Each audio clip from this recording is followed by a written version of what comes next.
आज हम काव्य के गुणों के बारे में विवेचन करेंगे। साहित्यिक या काव्यानुभूतियों को वहन करके उसे अभिव्यक्ति देने का काव्य भाषा करती है। इसी कारण भाषा को काव्य का कलेवर कहा गया है। इस दृष्टि से काव्य में एक अनुभूति और दूसरा अभिव्यक्ति पक्ष हुआ करता है। दूसरे शब्दों में हम यह कह सकते हैं कि अनुभूति एवं अभिव्यक्ति का सामंजस्य ही काव्य है।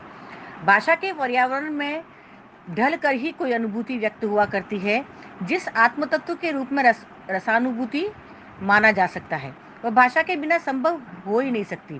भाषा में शब्द और अर्थ दोनों तत्व समाविष्ट रहा करते हैं। जो विशेषताएं शब्दार्थ संयुक्त भाषा में विद्यमान रहा करती है, उसके अनेक रूप है, जैसे शब्द शक्तियाँ, गुण, वृत्तियाँ, रुचि, आदि अनेक प्रकार की प्रमुख भाषाई विशेषताएं जो काव्य को काव्यत्व प्रदान करके उसे रसात्मक अनुभूति के रूप में व्यक्त होने में सहायक हुआ करती है।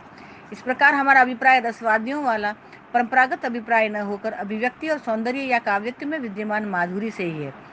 इन समस्त विशेषताओं के विधायक तत्वों में से गुण का स्थान सर्वाधिक महत्वपूर्ण स्वीकार किया गया है।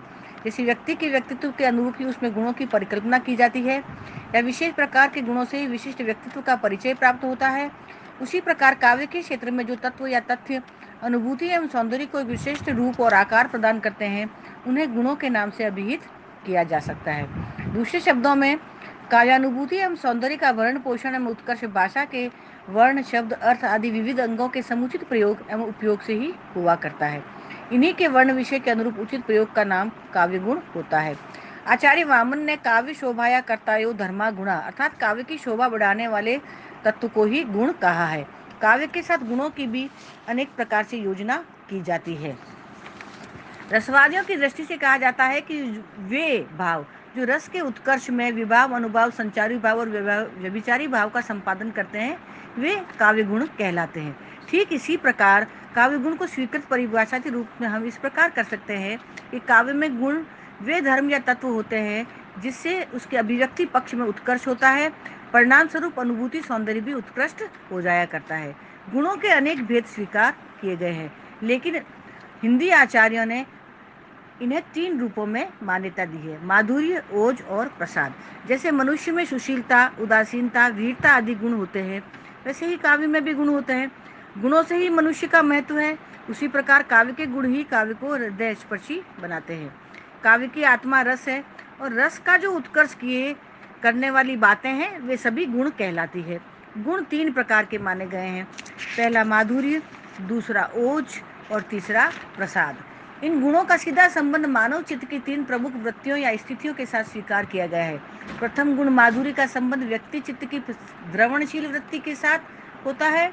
दूसरा जो ओज गुण है, उसका सीधा संबंध मानव मन की ओजस्वी और उत्तेजनात्मक वृत्तियों के साथ होता है। तीसरा प्रसाद गुण का संबंध हृदय प्रसादन या प्रसन्नता के साथ स्वीकार किया जाता है। यह तीसरा गुण प्राय सभी संस्कृतियों में परिव्याप्त रहा करता है। इसी कारण उसकी अनिवार्यता सर्वत्र सिद्ध कही जाती है। रस की दृष्टि से भी प्रसाद गुण की परिव्याप्ति न्यूनाधिक रूप से सभी रसों में विद्यमान रहा करती है। रस दृष्टि से श्रृंगार, करुण और शांत रसों में माधुर्य गुण की अवस्थिति होती है, जबकि वीर, विभत्स एवं रौद्र रसों में ओज गुण का प्राधान्य रहा करता है। प्रसाद गुण को सहसा या समग्र रूप में सहृदय के हृदय में अर्थ या आलोक विकीर्ण करने वाला माना जाता है।